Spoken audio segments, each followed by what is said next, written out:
এতদিন যা ছিল কূটনৈতিক ইশারা ইঙ্গিতে কথা, এবার আর কোনো রাগ ঢাক না রেখে ট্রাম্প যেন লজ্জার মাথা খেয়েই বলে ফেললেন ইরানের তেল চান তিনি। ডোনাল্ড ট্রাম্পের এই মন্তব্য যেন মুহূর্তেই বদলে দিয়েছে আলোচনার গতিপথ। ফিনান্সিয়াল টাইমসকে দেওয়া সাক্ষাৎকারে তিনি সরাসরি বলেন ইরানের তেল শিল্প নিয়ন্ত্রণে নেওয়াই তার প্রধান লক্ষ্য।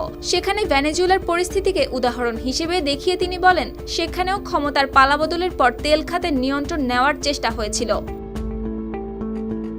এই বক্তব্য আসে এমন এক সময়ে যখন মধ্যপ্রাচ্য জুড়ে ছড়িয়ে পড়েছে যুদ্ধের আগুন। বিশ্ববাজারে তেলের দাম বাড়ছে লাফিয়ে। এক মাসে ব্রেন্ট ক্রুডের দাম ছুঁয়েছে $116, যা সংকটের গভীরতায় ইঙ্গিত দিচ্ছে। এমন পরিস্থিতিতে নজর ঘুরে যায় ইরানের তেল রপ্তানির প্রধান কেন্দ্র খার্ক দ্বীপের দিকে। বিশ্লেষকদের মতে এই দ্বীপ দখল মানে ইরানের অর্থনীতির শিরায় আঘাত। তবে ঝুঁকিও কম নয়, কারণ এটি সরাসরি সামরিক সংঘর্ষকে আরও বিস্তৃত করতে পারে। ইতোমধ্যে যুক্তরাষ্ট্র সেখানে হাজার হাজার সেনা, মেরিন ইউনিট, এমনকি 82তম এয়ারবোর্ন ডিভিশনের সৈন্যদেরও মোতায়েনের নির্দেশ দিয়েছে।